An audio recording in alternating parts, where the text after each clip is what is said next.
大小姐，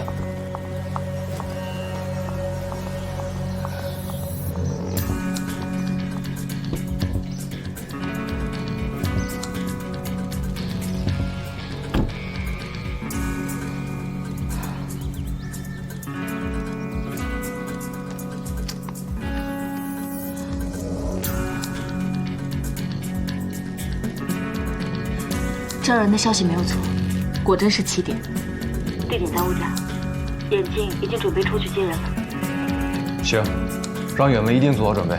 行。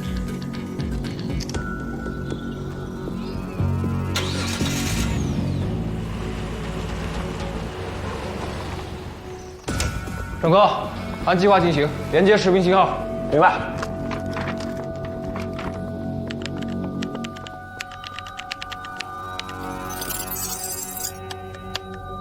把暗网黑掉，新密码也发出去。马上。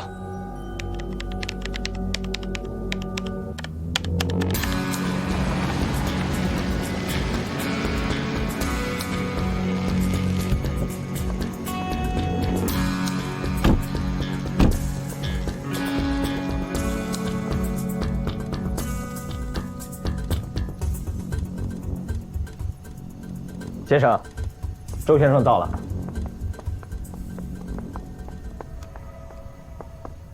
周先生，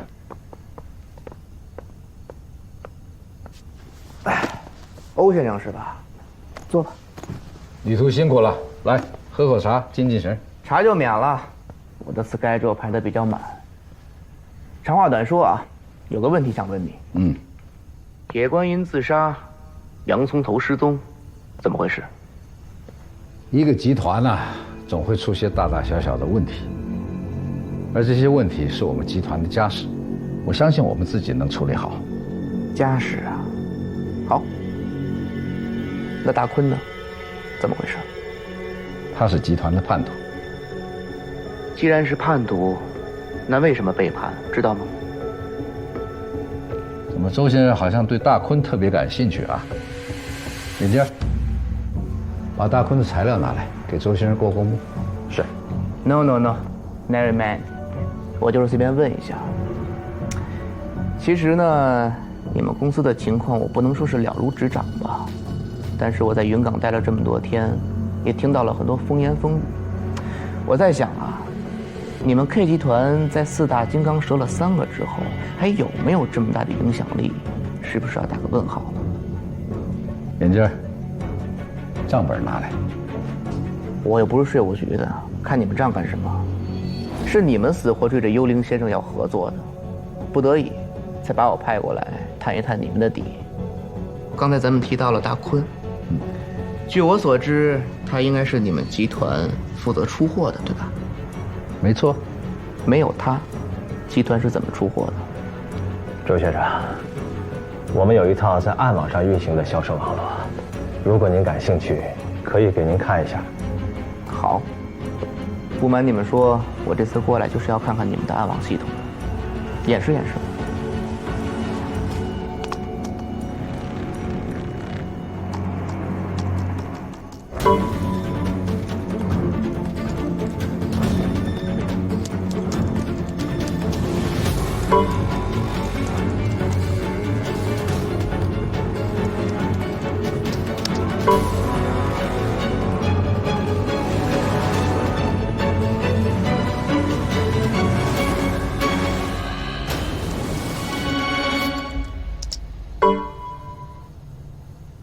不好意思啊，周先生，网络有一点问题，我去确认一下，请稍等。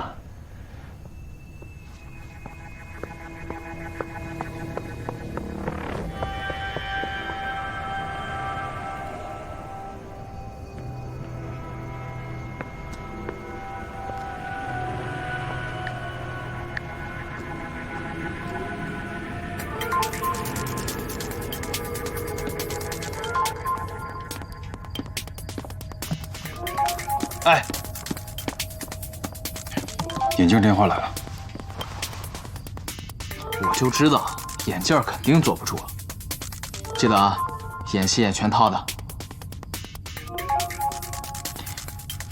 做好背黑锅的准备啊！你就尽管往我身上砸吧。接电话。哎，严军叔，怎么回事？暗网系统怎么上不去了？我按照欧先生的指示啊，在跟若生交接暗网呢。但谁知道若生啊，他自己自作主张，给整个系统升了个级，弄得现在系统暂时都用不了了。我在想办法，尽快的解决呢。是有人急着交易吗？现在？你搞什么名堂？我们你什么时候能修好？哎，叔，我会尽快的。我处理好了之后啊，马上通知你，到时候咱们可以立刻马上就出货。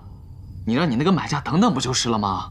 我告诉你们俩，听好了，要是误了大事，先生饶不了你们。谁呀？这么着急要货？别问了，马上修好，修好了打电话告诉我。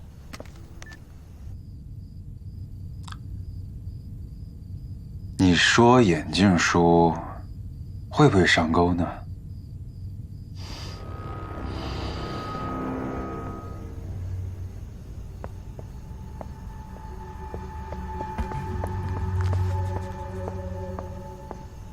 先生，系统正在升级。怎么捡这个时候升级啊？不知道，可能是个巧合吧。怎么了？是不是暗网系统没法演示了？你们大名鼎鼎的暗网系统，该不会是假的吧？怎么会是假的？升级很快的，请周先生耐心等一下。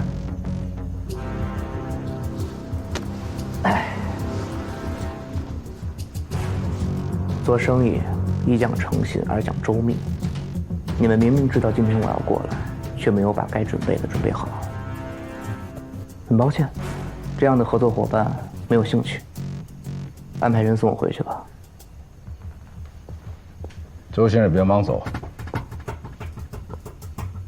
要劳烦你跟我和眼镜去一个地方。去哪儿？暗网服务器的所在地。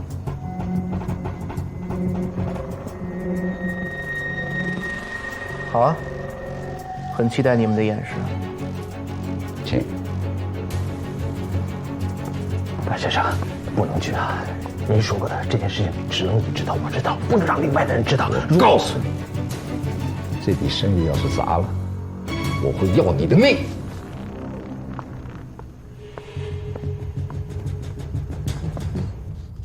欧先生来啦。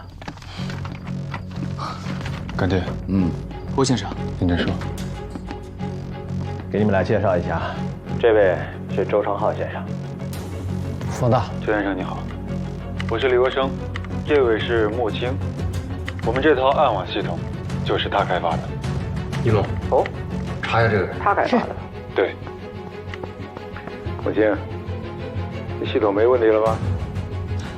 现在已经完全没有问题了。演示给周先生看一下。好。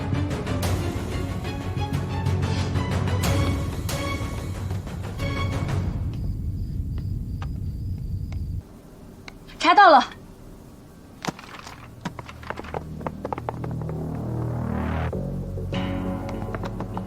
周昌浩，美国飞腾制药药物研究员，在国内外刊物上发表论文15篇，申请专利3项。在飞腾制药工作期间，因私自进行人体实验致残被开除，并在美国服刑5年，在出狱后旅居澳大利亚。没想到这么高精尖的人才，也会成为幽灵的手下。越是人才，他犯罪越不能原谅。郑哥，在，立刻恢复暗网系统。好的。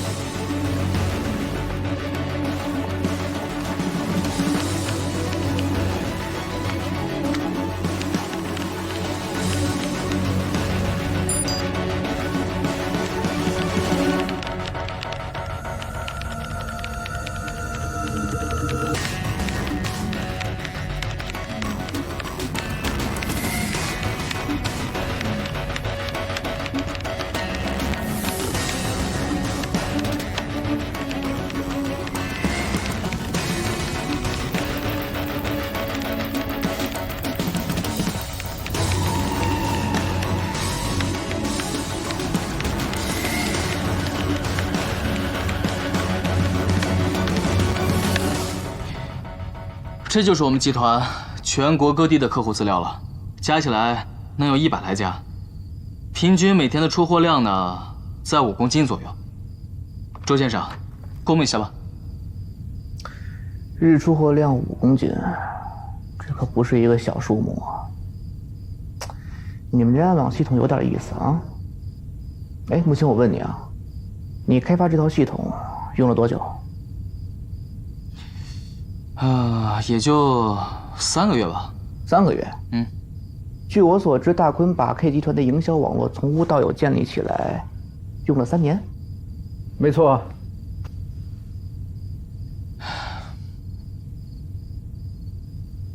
这就是技术革命，这就是人才，这就是咱们所要追求的东西。依我看啊，这套系统跟木青才是你们公司的顶梁柱。欧先生，这么好的一个人才，怎么不早点带来见我？周先生，我们集团呢，每个人都各司其职，我呢也顶多只能负责一下这个暗网系统，其他的我也没那个能力去做什么担当。周先生，你想看的我们都让你看了，我想看的，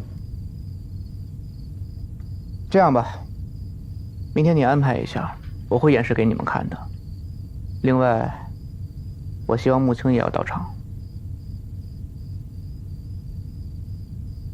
至于其他人，来不来两个？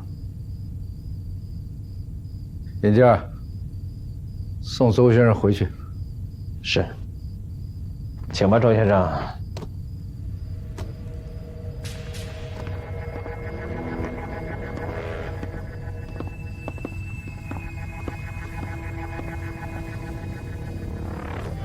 干爹，这次是我一个人的错。我本来是想赶在幽灵来之前把系统做一个全面的升级，我保证不会再有下一次。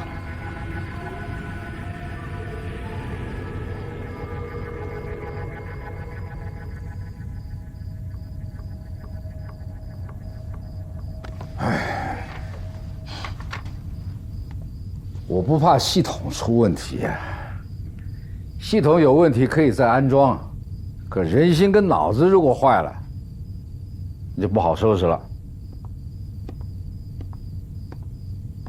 干爹慢走。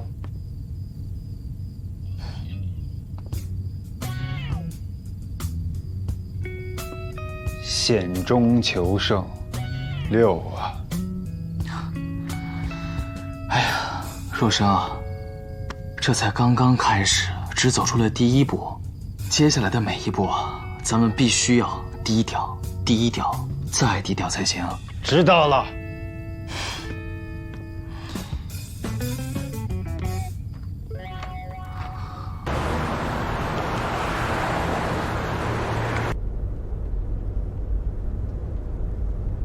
先生，我已经安排少南把周昌浩送回去了。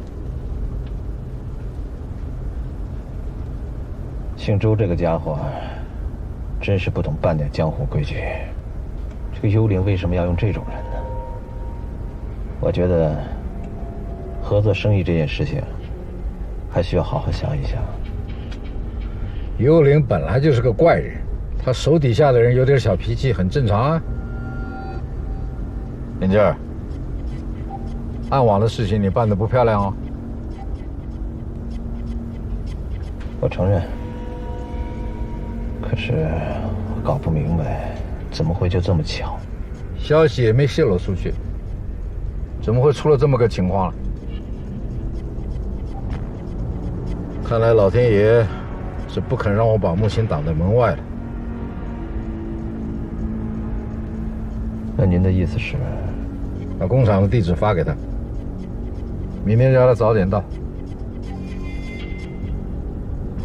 哼，这姓周的不过是个小喽啰，竟敢在我面前这么嚣张。这幽灵不知道会有多难缠了。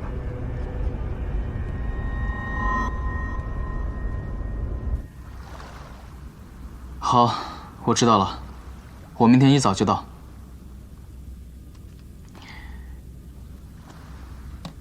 眼尖把制毒工厂地址给呢？周昌浩亲自点了我的名，眼镜敢不给吗？你瞧你那小人得志那劲儿，哎呦！要不是我把脏水泼到自己的头上，你出不了这么大的风头。是，咱们俩一个都不能少。对喽，就是这个意思。但是我真的很好奇呀，你说说你，有脑子啊，有能力，还有自己的原则和底线，你说你干什么不好呢？你就做一个安保公司，或者你就直接去干黑客，那不比这好多了。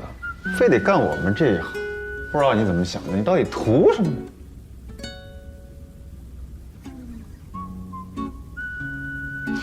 你图什么呀？我图钱啊！我也图钱啊！不像。那你觉得我图什么？我觉得你吧，好像什么都不图，但是又好像什么都图。那我到底是图什么？你图什么？你问我，我上哪知道去啊？反正你也没打算告诉我。哎，不对，我想起来了，你还真告诉过我过。你说，你不希望这个世界上有做咱们这个行业的人，这就是你所图，对吧？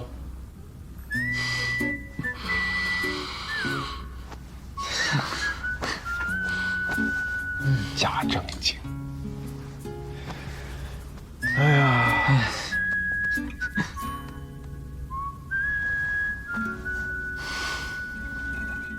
照你这么说，李蕊生已经开始怀疑你了。他没有怀疑我。那不然他为什么要这么说呢？他虽然没有怀疑我，但也许他的直觉已经给他敲响警钟了。你别忘了，他们毒贩的直觉比一般人的直觉更要敏感。说的也是，像他们那种人，过得了今天，又不知道有没有明天，不警觉一点，怎么活得久？好在李瑞生大大咧咧的，没什么心眼，否则你也不一定能够接近他。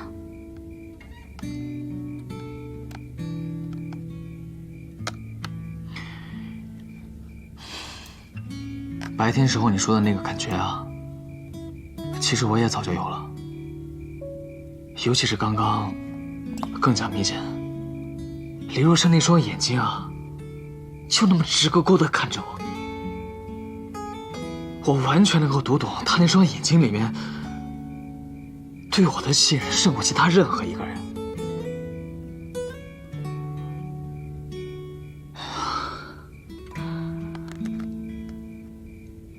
我真不知道他知道我是警察身份的时候会是个什么反应。你是警察，他是毒贩，能有什么反应呢？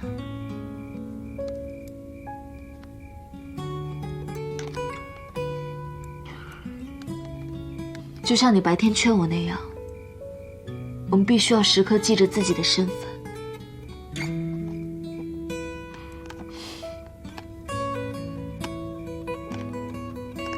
不过你真别想那么多了，我觉得你做的已经很好了。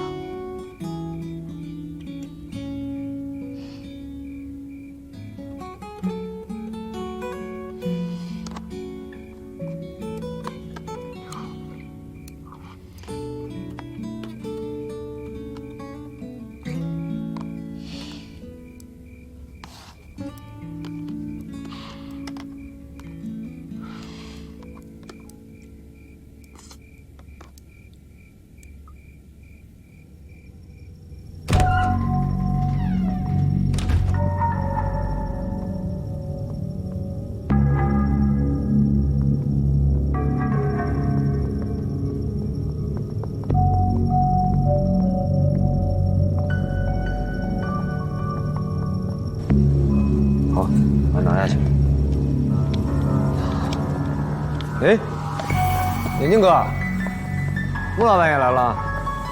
周先生好。欧老板好。可以开始了吗？随时，但是我需要一个人给我打下手。吴江，轮你吧。你们都闪开！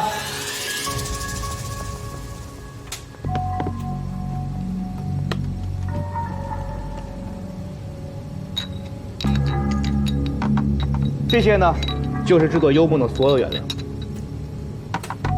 就这些啊？对呀。周先生，你不需要再帮你拿点什么其他的东西吗？帮我拿个烧杯过来吧。欧先生，制作幽梦呢，用不到那些东西，甚至连防毒面具都不用戴。没有接触过化学用品的普通人，在家里边用做饭的工具就可以制作幽梦。怎么样？是不是很厉害？啊，对，帮我倒一杯纯净水。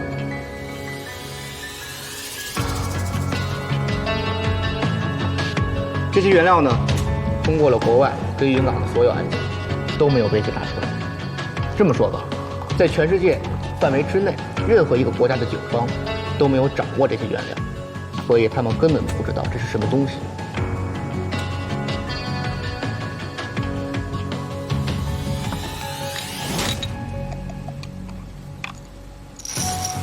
母亲，要不要尝尝？很甜。这个就不用了吧？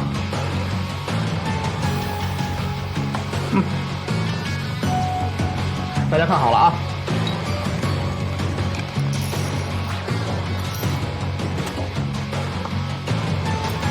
这一杯原料，足足可以制作30颗幽梦。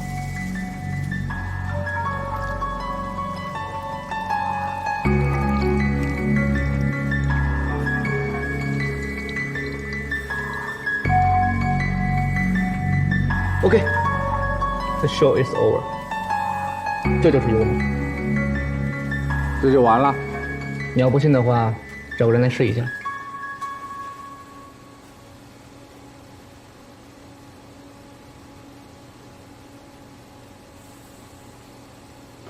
谁来？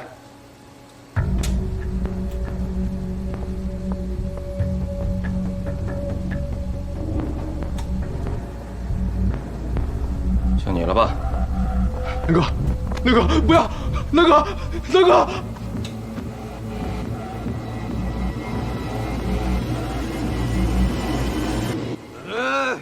不要碰我！我要跳舞，跳舞！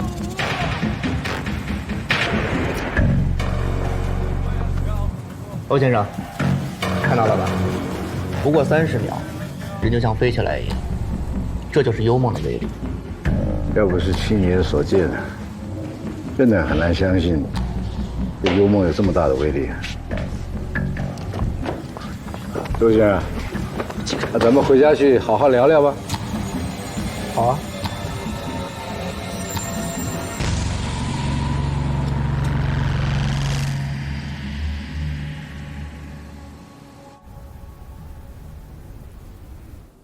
实验室的报告出来了。G3307，幽梦。病毒的变种，对血脑屏障的穿透性更强，成瘾性更高，而且合成非常简单，只需要把不同的成分按照比例放在一起，掺入纯净水，就可以得到化学反应。反应之后，只需要简单的提纯，就可以提验出纯度很高的产品。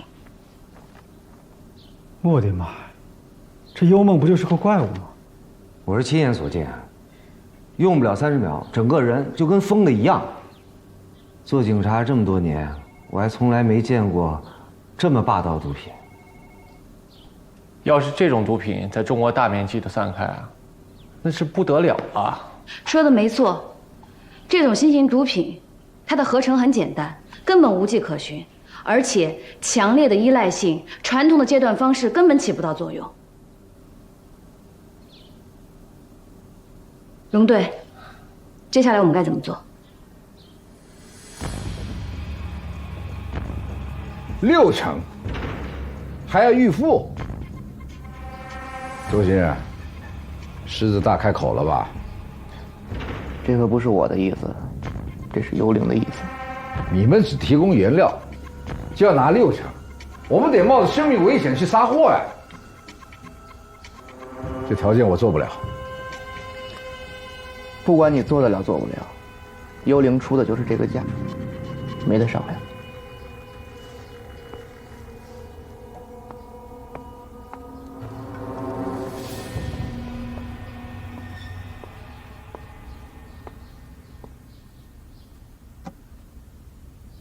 先生，这可怎么办？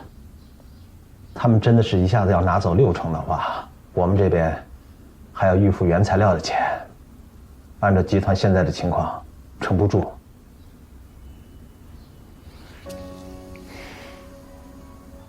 远文跟荣誉是这么说的，我已经和他们说过了，可是他们还是坚持要和周昌浩进一步接触，取得他的信任。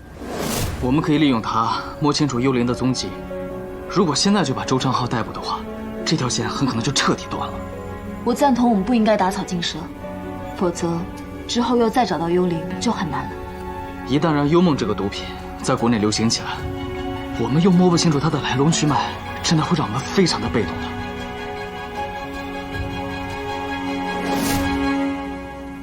他们有他们的考虑，但是这个周昌浩是王局点名要拿下的，一旦让他出了国，再找他可就难了。刘局，我其实支持他们的想法的。说说你的想法。你想，根据荣誉提供的情报，欧先生跟这个周昌浩还没有达成合作的共识，也就是说，这个周昌浩在云港还要待一段时间。我想，不妨趁着这段时间，让他们俩跟周昌浩多接触，来取得幽灵的信任，让幽灵早点来云港。如果这个计划行得通，抓捕幽灵就没那么费劲。我想，他们应该就是这个意思。你想过没有？如果他们这么做，就等于从中插手，直接动了姓欧的利益，也就等于正面和这个老狐狸开战。这么做虽然很冒险，但是远文和荣誉都是心思缜密的人。既然他们提出了这样的方案，他们就会有应对的办法。而且 K 字头现在损兵折将，全部都靠欧先生一个人撑着，所以跟幽灵的这笔生意是他唯一翻身的机会。我想，只要咱们拿住他的软肋，事情就好办多了。好，就按他们的想法办。我去跟王局说。好。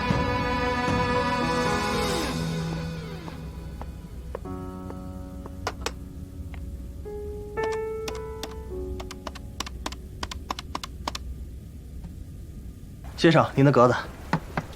哎，老板，没点这个。啊，这是那2位请的，啊。干杯！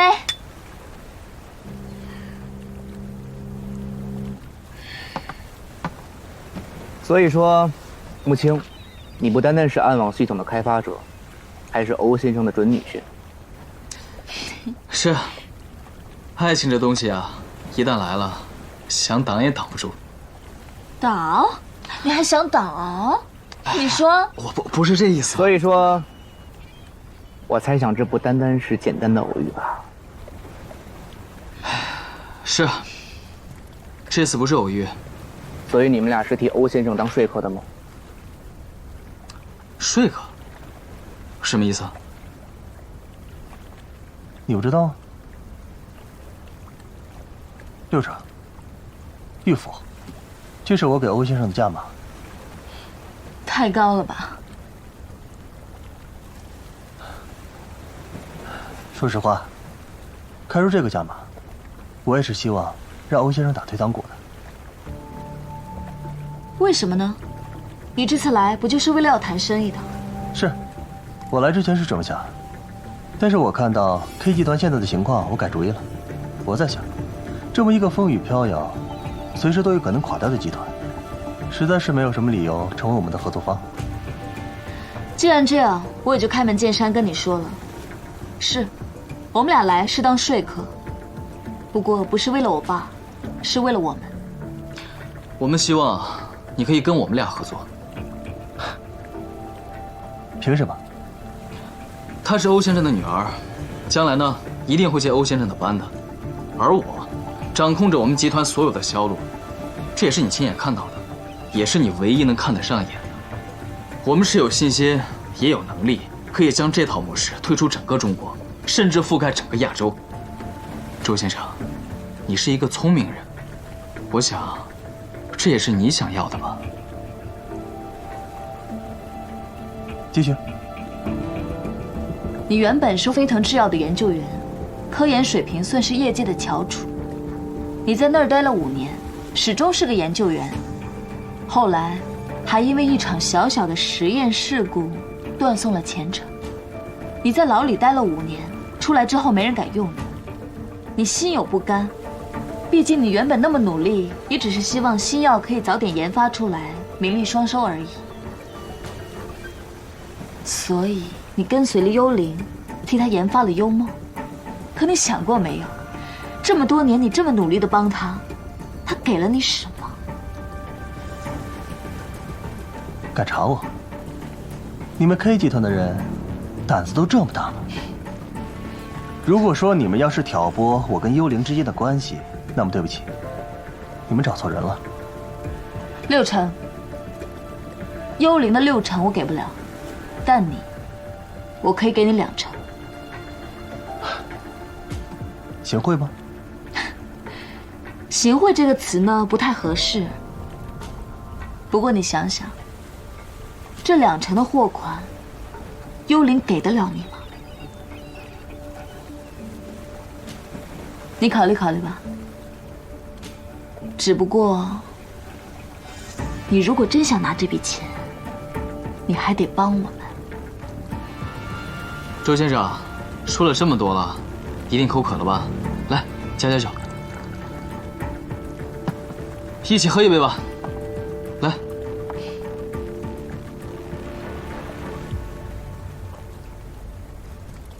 你们想让我怎么帮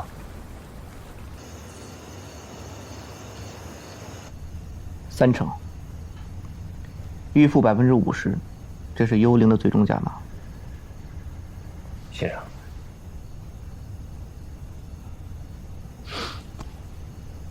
这个价码我能接受。不过，我有个条件。说。我希望接下来所有跟幽灵的交易，全部由您的女儿来负责。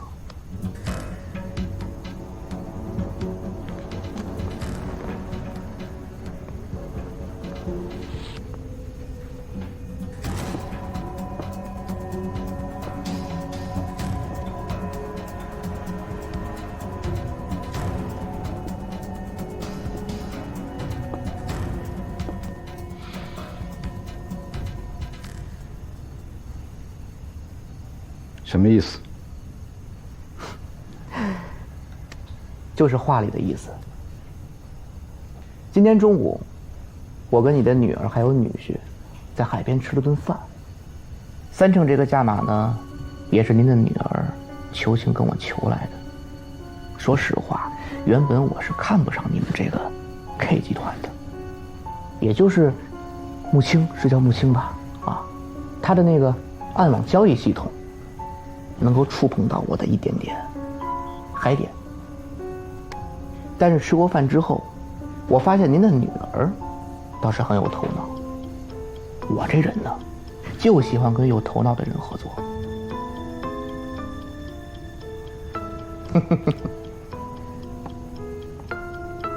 欧先生，您可是要靠这笔生意打翻身仗的。具体怎么做才能够挽救你这个岌岌可危的子头，我相信你是生意人，比我更清楚。再说了，欧可欣跟穆青，一个是你女儿，一个是你的女婿，这笔账再怎么算，肥水也别流了外人田啊，对吧？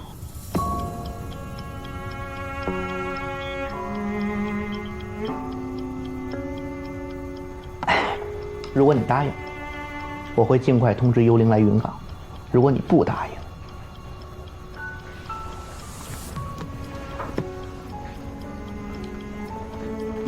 Game over。OK， Bye, my friend。等一等，还有什么事吗，欧先生？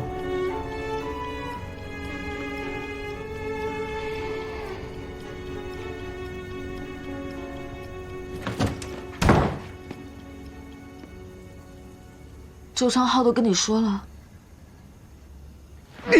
你打吧。我这么做都只是因为想跟你在一起而已。所以之前都是骗我的。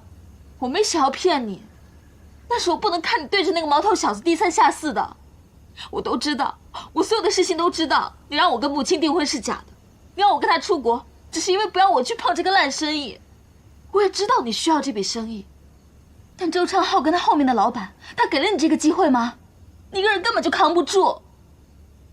我只是不想要看你被人家欺负而已。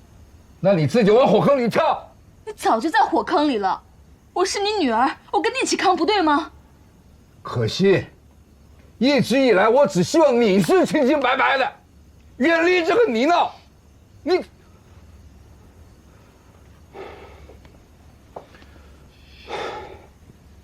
好。 我自己不好，我没能好好保护你。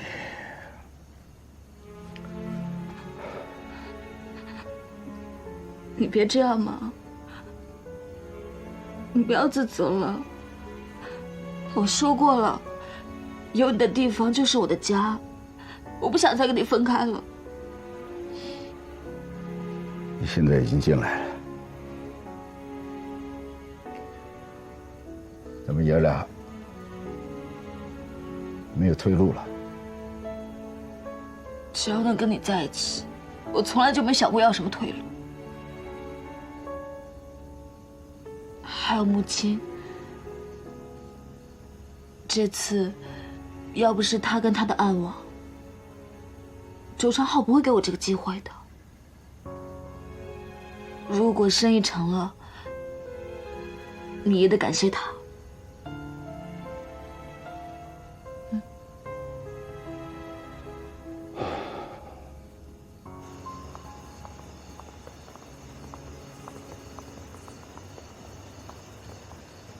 好，吴先生，我会尽快安排幽灵来云港跟2位对接的。我决定明天先离开云港。这趟辛苦了。辛苦的是你女儿，她的功劳最大。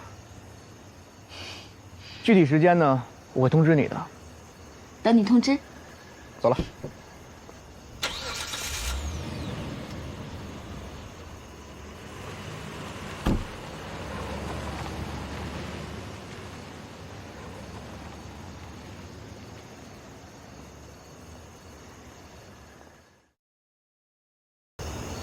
辛苦的是你女儿，她的功劳最大。具体时间呢，我会通知你的。等你通知。走了。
您真的要让可心和穆青参与这个交易吗？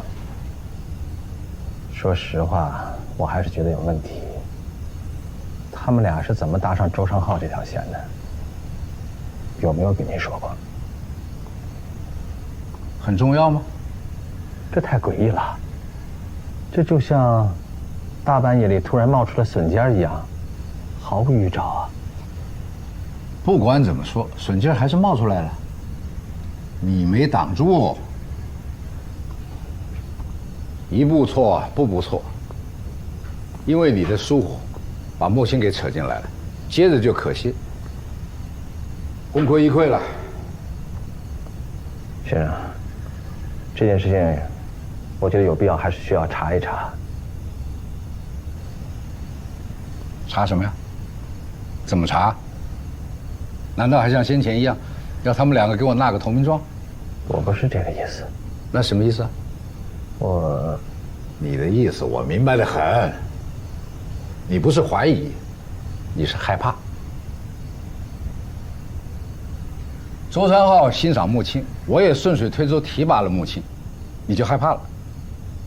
你怕穆青以后报复你，是不是？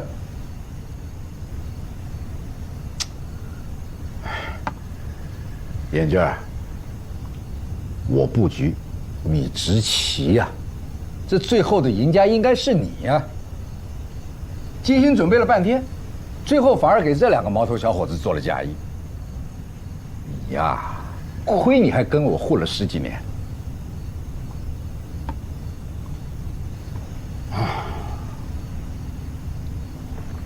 可惜了我的女儿，替你出头，还帮你擦屁股，哼！你自己想一想吧，今后该怎么做？明白。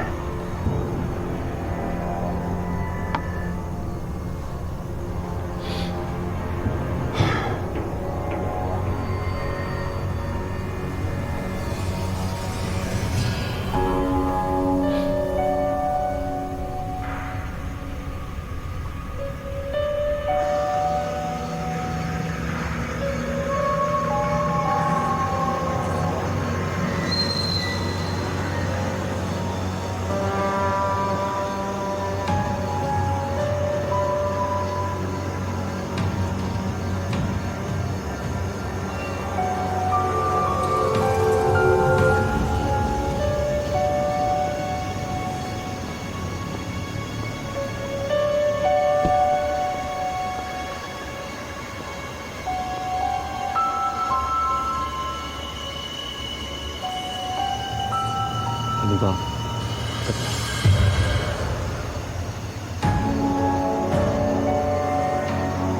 开车！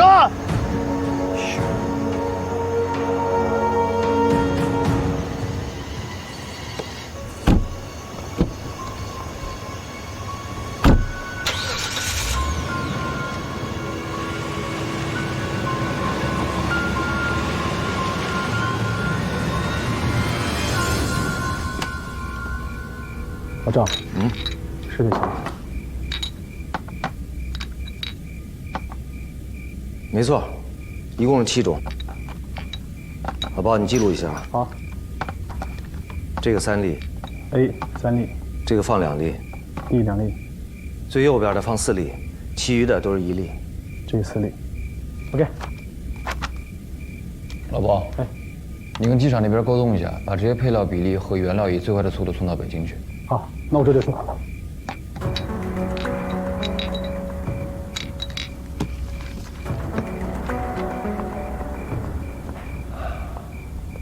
兄弟，周昌浩这小子从抓进来到现在，连半个字都没说，硬得很。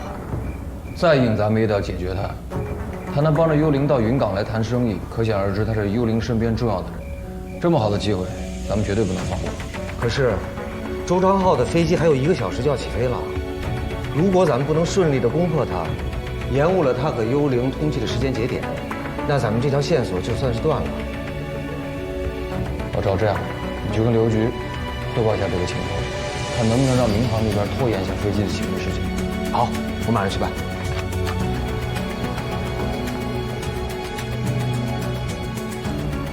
我找到突破口了，总队，给我个机会。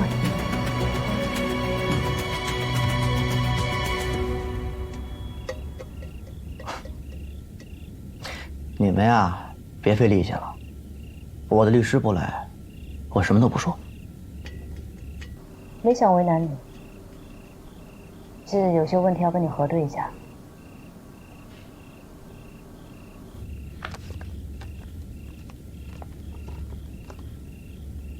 这是你妹妹吧？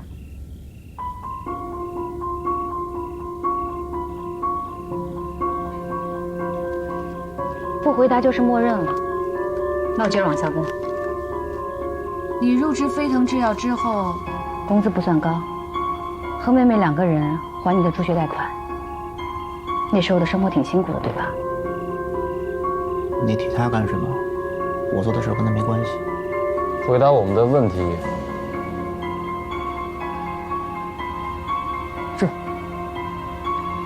日子过得苦又怎么了？他现在过得好不就行了吗？再说了，你们管得着吗？啊？你妹妹怎么也没想到，她心目中的学霸哥哥，为了尽快得到药物开发的提成，助推新药上市，不惜利用非法手段进行人体试验。入狱5年，这5年里，由于你妹妹得不到正式的身份，东躲西藏，过得人不人鬼不鬼。你出狱之后，把对她所有的亏欠和以前给不了她的，希望全部都能给她。这，就是你替幽灵做事的原因。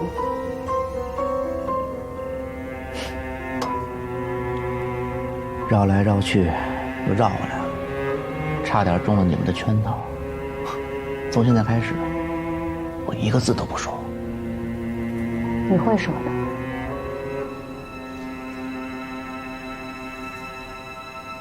不用太久，2个小时就够了。哦，明白，我们抓紧。谢谢。刘局怎么样？最多能撑1个小时。明白。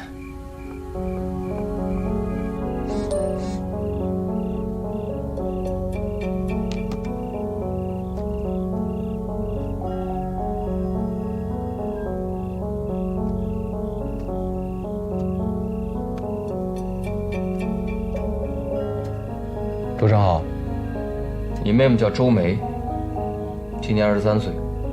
国际刑警给我们提供了情报，她现在人在澳大利亚等着拿绿卡，而这件事儿是你拿钱运作出来的。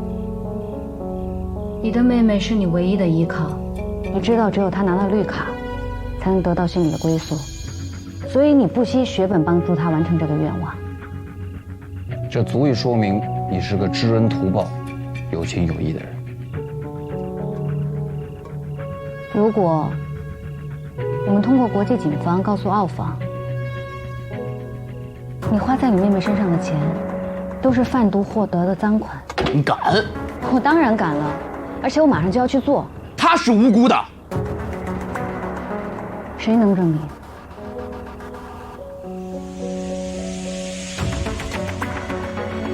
说呀，谁能证明？你一步错步步错，你以为你给了你妹妹好的人生，她现在在悬崖边上，如果她掉下去了，就是你推的。你要是敢动她，我就弄死你！你现在做的这些事儿，你妹妹还不知道，但是你觉得能永远都瞒下去吗？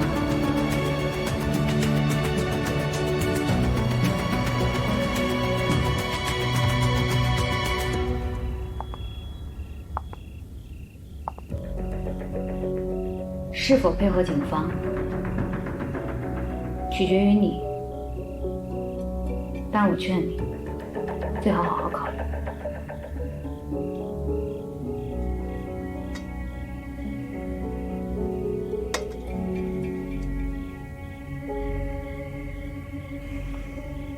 怎么配合？陈哥，好了没有？机场环境引你介入。周正浩，你就一次机会，该怎么说你应该知道了吧？ 3、2、1。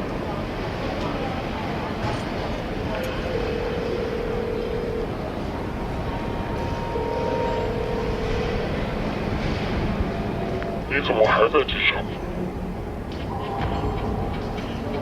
老板，航班延误。我跟 K 字头谈妥了，咱们分3成，他们预付1成半。很好，谈得不错。不过我记得你说过 ，K 字头不堪大用。是，他们虽然没有传闻当中那么强，但是他们的暗网交易系统还是不错的。而且欧先生的女儿欧可欣，她相比欧先生来讲，可能更懂咱们的想法。我也是看中了这2点，所以才帮您谈妥了价码。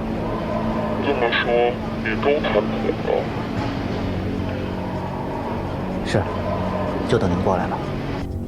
那既然这样，我会来云港的，但不是现在。为什么呀？你知道我派你去云港的同时，还和另一家公司谈着同样的生意。你应该知道我的做事风格，我习惯凡事双保险，从来不在一棵树上吊死。笨蛋，那是谁呀？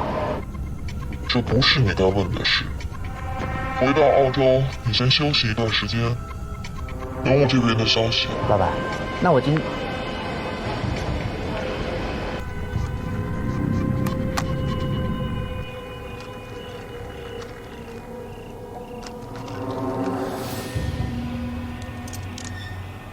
还有另一个合作者，能确定是谁吗？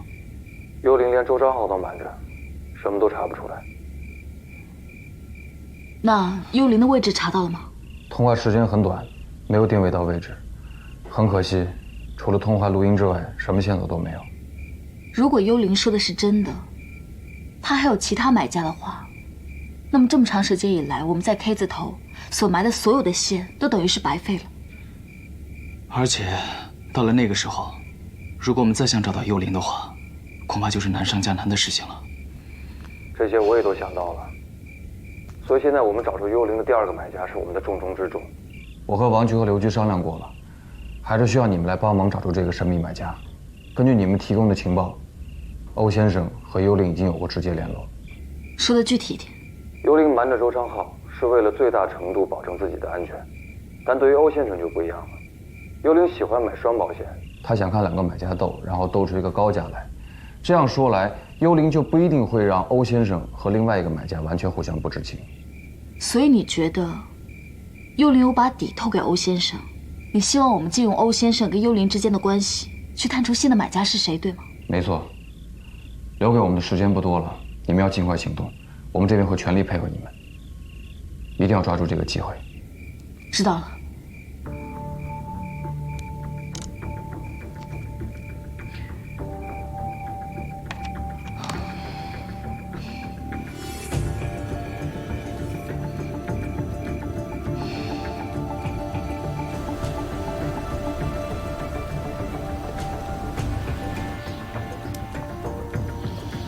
人刚走，你们2个就觉得不对劲了。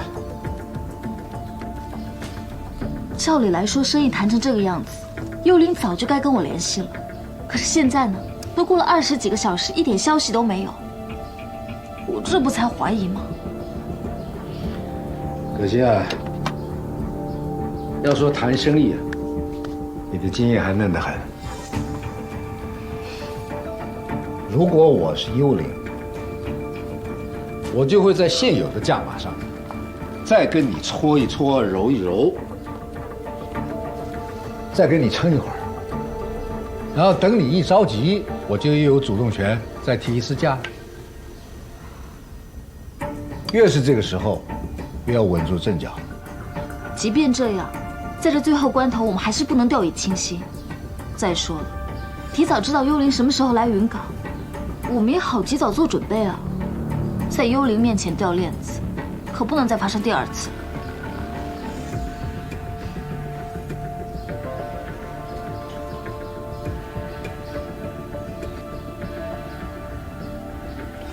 好吧，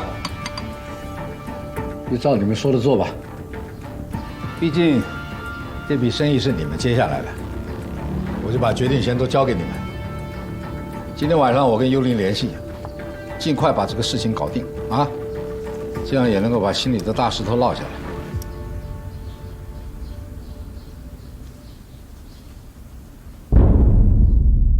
严军叔，说曹操，曹操就到。今儿早上你一走，眼镜叔就来了，等你半天了。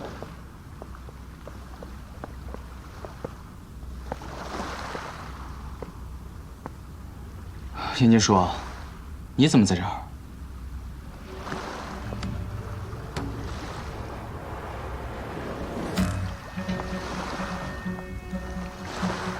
母亲啊，我等你很久了。严军叔，你等我干什么呀？确实有一点事情。啊，不过现在饭点到了，母亲若生，能否赏个脸，陪眼镜叔一起吃个饭？我们在饭桌上边吃边聊。眼镜叔，这样，您要是不嫌弃呢，我叫点外卖，咱们就在家里吃得了。不用了，今天我们出去吃。去哪儿啊？别紧张，如果我想害你们俩，我就不会亲自露面了，对不对？哎，不是那意思。既然眼镜叔有事要谈，那咱们也别杵在这儿了。眼镜叔，带路吧。好，请。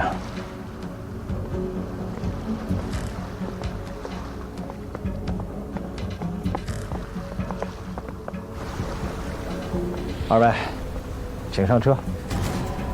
不用了，眼镜叔，我们自己开车跟上吧。您看慢点啊。那也好，一会儿见。一会儿见。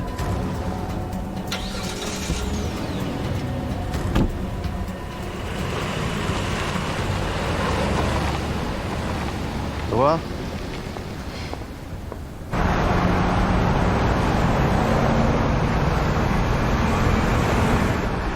我觉得我有点看不懂了啊！你说这老大哥前几天让人整死了，今天请我们吃饭，葫芦里卖的什么药啊？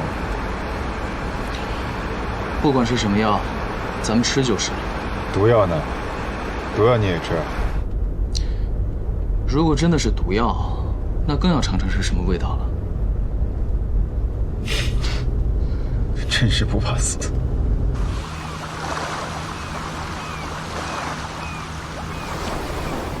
二位，这地方不错吧？风景宜人呐。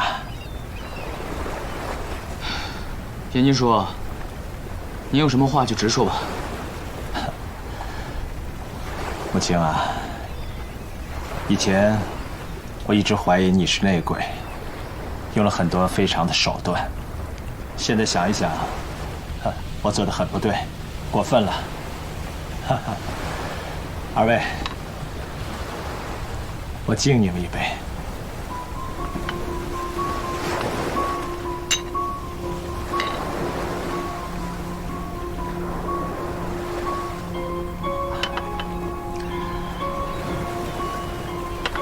我请你们来，是为了一件事。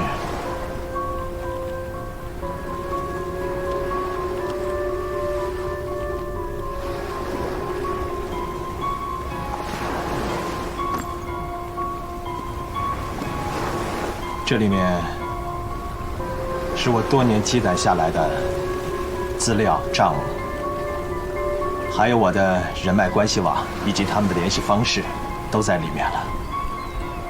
现在交给你。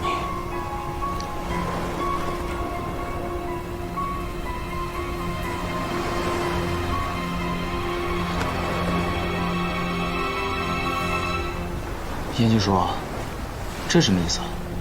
就是话里的意思啊。早上你眼镜叔跟我说啊，他想搬出去住，休息一阵子。他是觉得啊，现在你负责跟幽灵接洽，不能老是待在工作室和木青那儿，不安全，也不够保密。我觉得他说的有道理，你就住下来吧。但就算是这样，他也没有必要搬出去啊。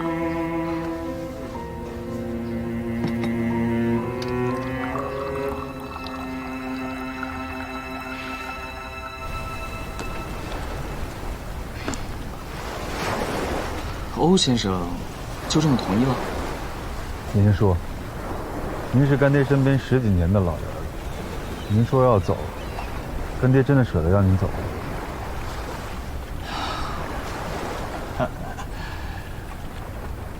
我跟着先生打理集团的生意，一晃这么多年过去了，我都忘记了那种无忧无虑啊，吃着烤串，喝着冰啤酒是什么滋味了。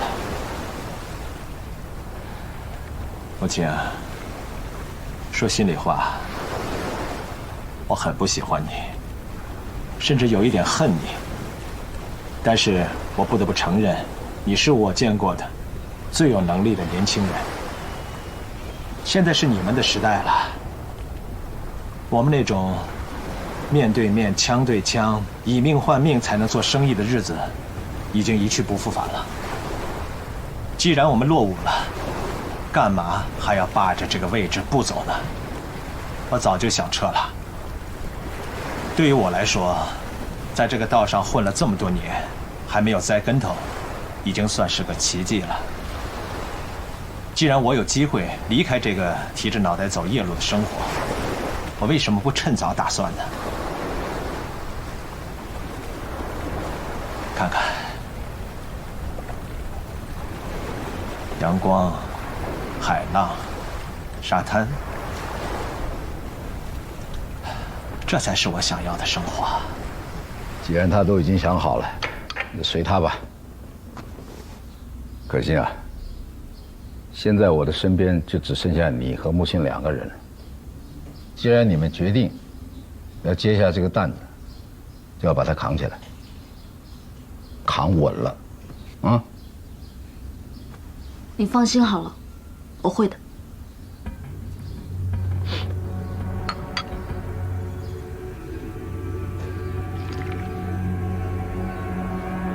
木青若生，你们不要怪我不负责任，临阵打退堂鼓。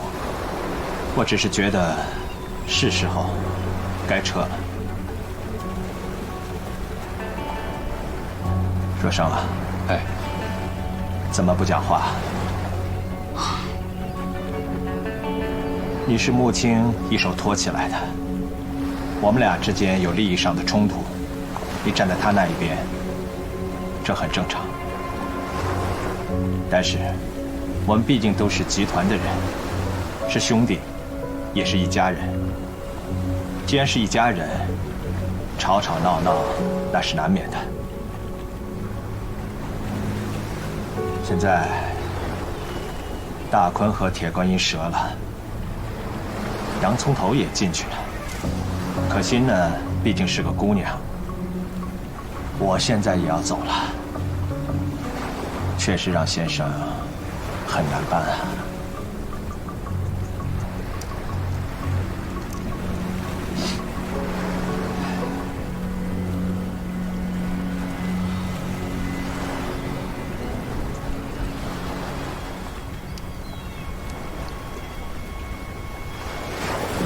我就是拜托2位，你们俩能把集团的大梁扛起来。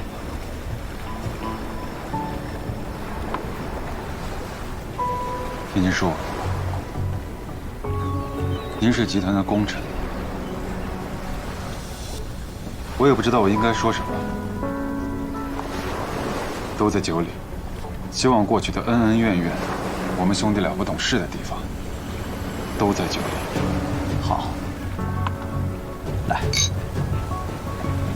母亲，一起吧。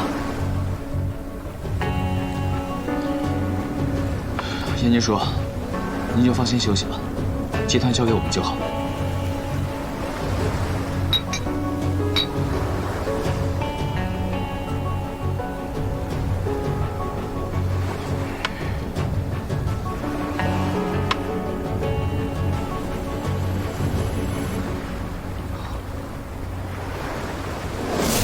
你说斗了这么长时间，眼镜竟然主动离开了，真没想到是这么个人。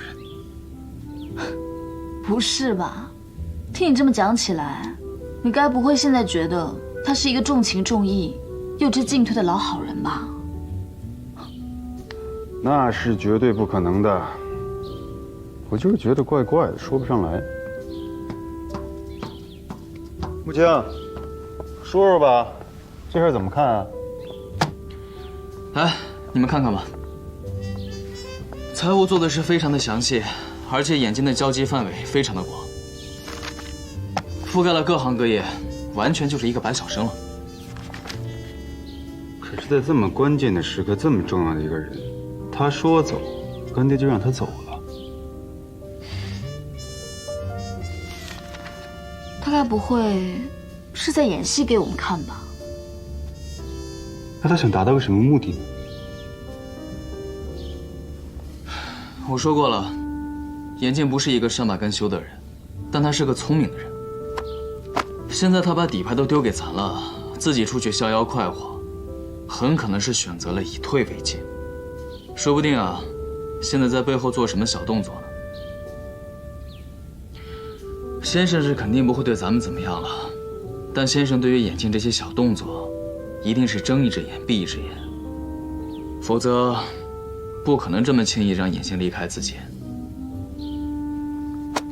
这么看来，这还真有可能是个陷阱。若生，你觉得这个陷阱里面放什么样的诱饵，容易让咱们上钩啊？放什么我不知道，但起码得先让咱们尝到甜头吧。明白就好。你今天派去盯眼镜的那几个手下，眼镜一眼就认出来了。过后，你还是自己去盯吧。那我现在就去溜达溜达吧。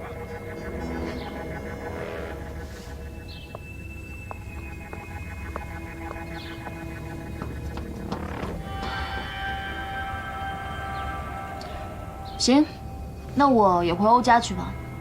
有什么消息，我随时通知你。好，注意安全。嗯。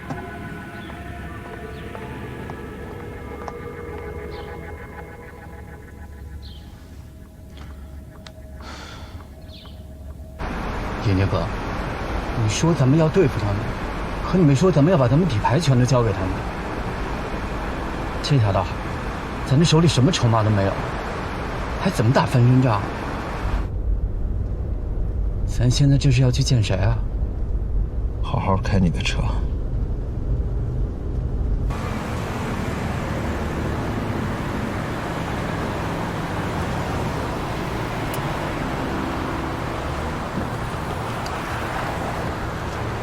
以后别再找我了。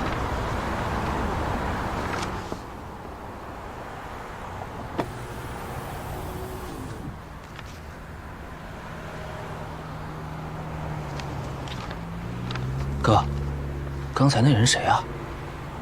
他是谁不重要，重要的是这信里的内容。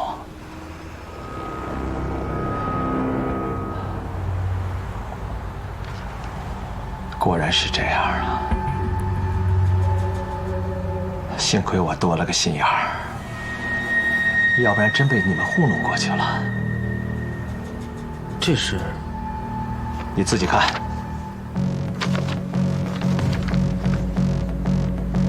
云港生物科学研究院鉴定报告，这检验物质中含有大量人工合成化合物，这具有麻醉作用。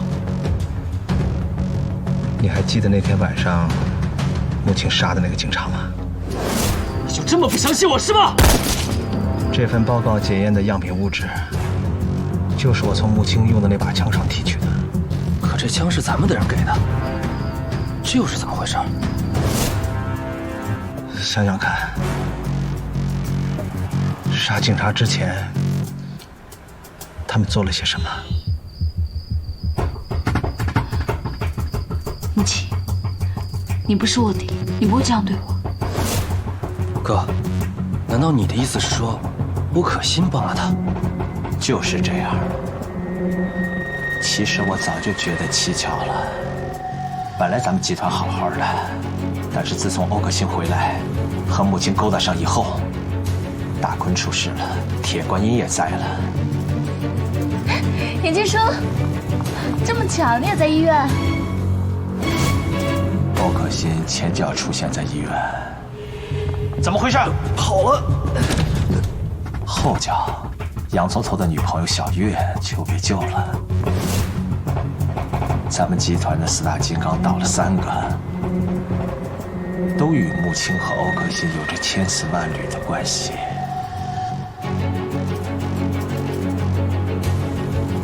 我甚至怀疑，就连大坤所谓的背叛，也是他们俩设的局。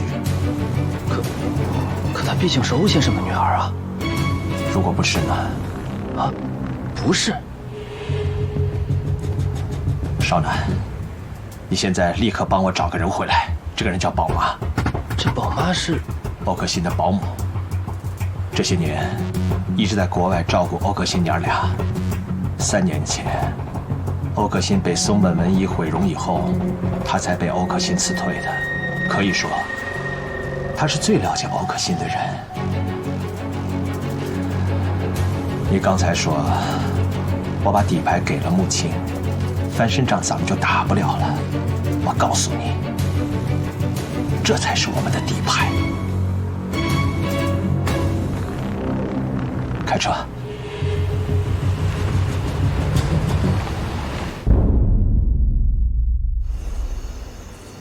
什么？松本文一？幽灵先生，你这是什么意思啊？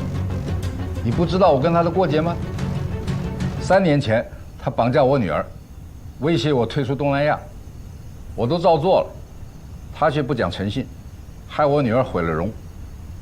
这笔账我到现在还没跟他算呢。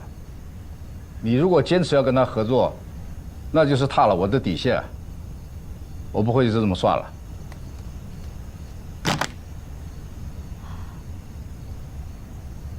爸，真的是松本。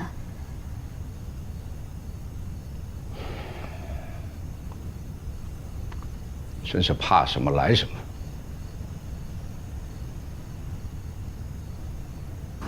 你确定是松本吗？好，我马上跟局里联系。王局，这个松本文一是亚洲的3大毒枭之一，势力庞大，不好对付。幸好荣誉和远文第一时间跟我汇报了这件事情，给咱们争取了一定的时间和空间，可以做准备。你的提议呢？我是想，一定要找到一个合情合理的理由，让欧振海准许他们俩一同去2国。如果幽灵现在还没有接触到松本，咱们就提前行动，阻止这次会面。如果幽灵已经和松本文一接上线了，那就相当于抓住了松本参与毒品犯罪的证据，届时可以让远文和荣誉配合2国警方，将这个幽灵和松本一并擒获。我同意你的提议，不过具体的行动方案，我还要和局里的其他领导开会定夺。2国方面，我也需要时间进行沟通。你通知远文做好准备，随时待命。是。先生，这就是我的想法和建议。好，打算什么时候动身？尽快吧。您放心，我绝对不会让松本的如意算盘得逞的。爸，我也去。胡闹！穆青在哪我就在哪。现在不是你使性子的时候。我永远忘不了，3年前就是因为他害我差点死在火海里，这个仇我必须报。要报也轮不到你出面。爸，可惜，只有仇我帮你报吧，你就听先生的，好好待在他身边，等我回来。母亲，松本这个人贼得很，你这趟过去，先尽量不要跟他正面接触，要实在绕不过去了，可以用一点非常手段。他一直把我看成他的眼中钉，这些年就恨没能把我弄死。如果事情真到了你说的那个地步，你可以打着向他投诚的幌子，争取他的信任。你现在的名号众人皆知了，他应该很明白你的价值。其他的，你就随机应变吧，但千万要小心。明白了，先生。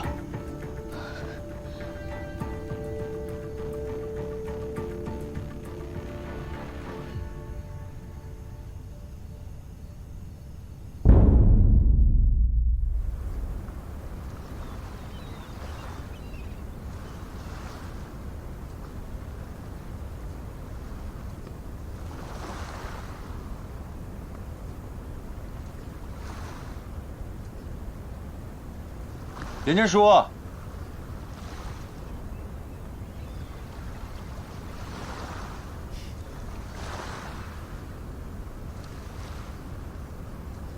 每天一早起床，我是要先去跑步的。第一次跑步啊，喘得很厉害，体力不行了。但现在好很多。吃完早饭呢，我看会儿电视，要出去转一转。下午啊，我喜欢到海边来。你看这年轻人，还喜欢在这里拍婚纱。他们幸福的生活才刚开始啊。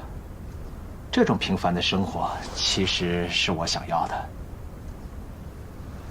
严经书，其实您不用这样。该是你的就是你的，别人就算想拿也拿不走。这些都是您辛苦赚来的，就这么白白给了我们。我知道，您心里肯定也不好受。我这样做就是为了让你们放心。可是您这么做，我更不安心了。那我怎么做？难道非让我死了穆青才能安心吗？严经书，不是这个意思。我呢，以前跟穆青一样，每天都想着怎么对付你。但您是集团的功臣，功劳苦劳都有。说实话，我从心里敬佩您。您现在说退就退了，我心里还真是过不去。那你想怎么做呢？难道要把我给出去的东西再还给我吗？我真的这么想过。